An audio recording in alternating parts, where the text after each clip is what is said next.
카드사들이 정말 수수료를 내릴 여력이 없는 건지, 수수료를 내리면 소비자들이 받던 혜택은 얼마나 줄어드는 건지 좀 더 자세한 내용 알아보겠습니다. 이 자리에 경제부 이준근 기자 나와 있습니다. 이 기자 어서 오십시오. 카드사 노조 측 반발이 생각보다 큰데요. 네. 왜 그런 겁니까? 우선 예상보다 인하폭이 너무 크다는 겁니다. 카드사들은 사실 인하폭을 총액 기준으로 1조 원 정도 예상하고 있었거든요. 네. 그런데 이게 1조 4천억 원이 됐죠.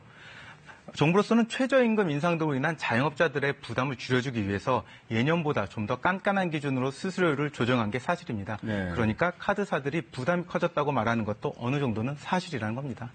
그렇다 하더라도 정부가 아예 불가능한 수준으로 수수료를 내리라고 하는 건 아닐 것 아닙니까? 어떻습니까? 네, 정부의 계산은 그렇습니다. 그런데 카드사들의 말은 조금 다른데요. 우선 카드사들을 다 합쳐서 올해 순이익이 1조 7천억 원 정도 예상됩니다. 네. 경기도 안 좋고 하니까 내년에 좀 더 어려울 것으로 보고 있는데요. 이런 상황에서 정부의 인하안을 그대로 적용하면 내년에는 적자가 될 수도 있다. 이렇게 주장하고 있습니다. 아, 그렇군요.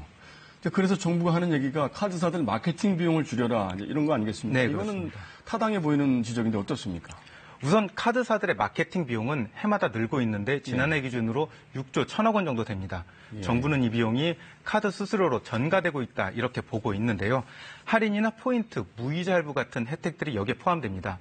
그런데 이런 혜택들은 사실 주로 대기업 가맹점을 이용할 때 받을 수 있거든요. 네. 그런데 비용은 중소가맹점을 포함해 모든 가맹점들이 나눠서 내고 있고요. 네. 그러니까 정부는 일반 가맹점들의 수수료는 좀 낮추고 혜택이 많이 돌아가는 대기업 가맹점들이 좀 더 많은 수수료를 내야 된다. 이렇게 말하고 있는 겁니다. 예. 사실 타당한 말이긴 합니다만 카드사들은 협상력이 높은 대기업 가맹점을 상대로 수수료를 높이는 게 현실적으로 쉽지 않다. 이렇게 말하고 있습니다. 예. 그래서 대기업 가맹점들의 수수료 하한선을 아예 법령에 규정해달라 이렇게 요구하고 있습니다. 그렇군요.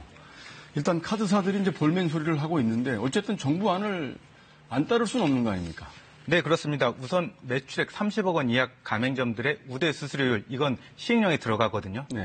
따라야 되죠. 예. 그리고 500억 원 이하 가맹점들에 대해서 정부는 인하를 유도하겠다 말하고 있는데 금융당국이 검사권, 감독권을 갖고 있습니다. 사실 말을 듣지 않을 수 없습니다. 그래서 카드사들이 울며 겨자 먹기긴 하지만 네. 따를 수밖에 없는 거죠. 아, 그렇군요. 이제 수수료를 인하하면 네. 마케팅 비용이 이제 줄여서 수수료를 인하하겠다는 건데 이러면 네. 이제 소비자들 혜택이 줄어든다. 이게 카드사들 주장 아니겠습니까?